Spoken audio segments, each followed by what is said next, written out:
ఏ జన్మలో ఏ పాపం చేసుకున్నామేమో తెలియదు. ఈ జన్మలో మాత్రం కంపల్సరీ అనుభవిస్తాం. ఎందుకంటే మనం ఆ జన్మ చేసుకున్నది మనకు తెలియదు కదా. పుణ్యం కొద్ది పురుషుడు, ధర్మం కొద్ది పిల్లలు అంటారు. పుణ్యం కొద్ది పురుషుడు అని ఎందుకంటారంటే, భర్త మంచివాడు దొరికితే ఆ భార్య అంత అదృష్టమంతురాలు ఎవరు ఉంటారు. అది పుణ్యం కొద్ది పురుషుడు.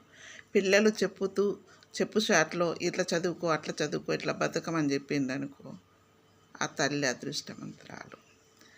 ఎందుకంటే పిల్లలు రౌడీగా చదవక గుండగాళ్ళ లెక్క తయారవుతున్నారు. ఏ జన్మలో చేసుకున్న పాపకర్మలు ఈ జన్మల్ని అనుభవించాలి.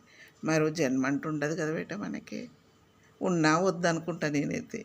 ఎందుకంటే ఆ జన్మ చేసిన ఈ జన్మ వరకే ఇంకా అనుభవిస్తూనే ఉన్నాము. ఇంకెన్ని రోజులు అనుభవిస్తాం బేట. అందుకోసమే తెలిసి తప్పు చేయొద్దు. తెలియక తప్పు చేస్తే దేవుడికి దండం పెట్టుకుందాము. ఎందుకంటే మనకు తెలిసి తెలియక చేసిన తప్పుల్ని మనకు తెలియదు. ఒకరికి పెట్టబుద్ధి అయితే పెడదాము, లేకపోతే కాముగా ఉండాలి. ఒకరి మీద మాత్రం నిందలేయొద్దు. అమ్మ మాట అది.